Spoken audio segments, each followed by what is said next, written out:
Hi guys, my name is Peter from Art of Physio, and this exercise is to really get to those outer ranges of your ankle and create more stability, more control and more range of motion there. So a lot of people, they just focus on the ankle with going straight up, making the dorsal flexion as they say. So when we move the ankle up like that, that's all they're focusing on. But actually, underlying, there's a rotational capacity, that's pronation and supination, that are really important in your ability to move your ankle. So I use a little wedge for this exercise. It's like a wedge like that.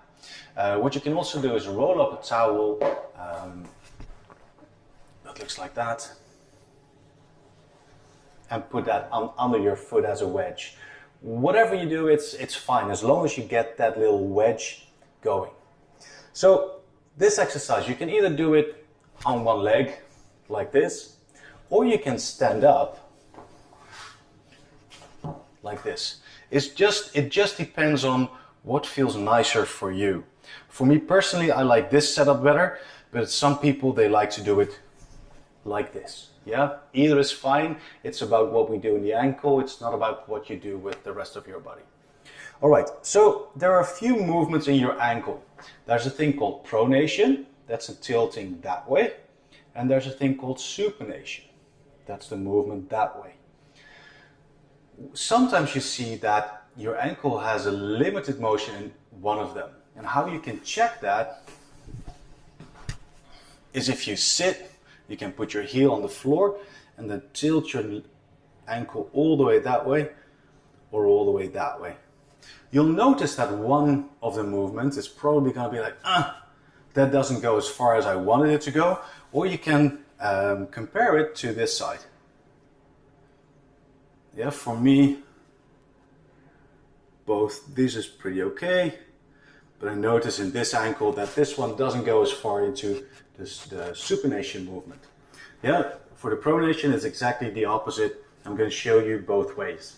So for me, my supination is not as great. So what I like to do is have some more room here, and I want the muscles here to contract a little better. Yeah, because if these one get a little bit more range of motion, they can stretch a little bit more, so these muscles can contract a little bit more.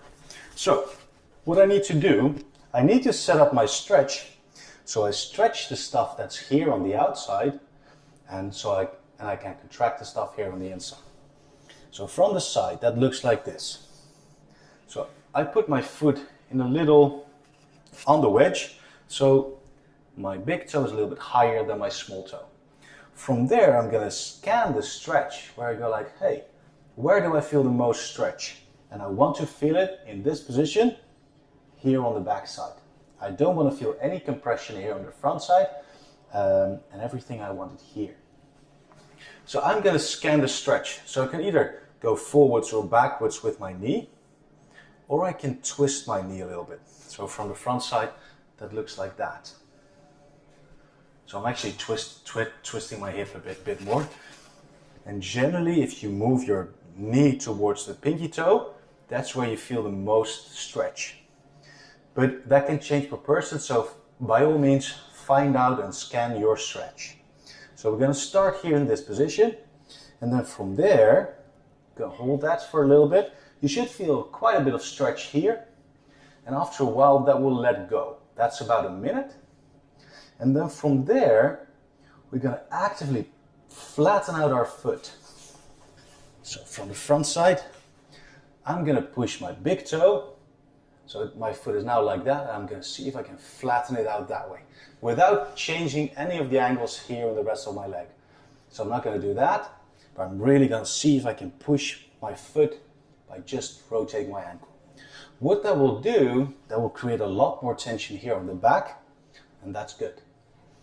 So I'm going to push that in, hold that, squeeze that as hard as I can, and then I relax. I stay in that position, see if I can get a little bit more stretch going. So I move either my hip to the outside or my knee a little bit forward, that I feel the biggest stretch as possible here. And what I'm going to do then is I'm going to see if I can pull my big toe off the wedge. So what that will look like, I'm not going to actually be able to do it, but it's all about the intent. Because what happens now is the muscles here will start to contract and we'll get a bigger stretch there. So I'm going to actively try to pull it off. Also here, just an ankle movement, no knee movement. Just ankle movement. See if you can pull that off as hard as you can. Hold that for a few seconds and then relax. And you do that for 2 or 3 rounds. After that, if you come out of the stretch, it feels like your ankle is going to fall off. That's completely normal. Just shake it off a little bit and that should be gone within a minute or so. So that's if your ankle is limited in that way, so in the supination. If you're limited in the pronation, we do the opposite. So instead of having the wedge here, I'm going to turn it over.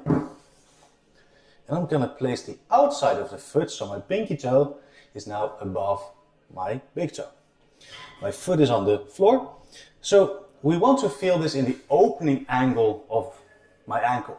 So that will be here in this position, because that's where it's getting stretched. So when we start to scan that stretch, so we're going to see if we can bring that knee forwards or backwards, that we need a little bit more.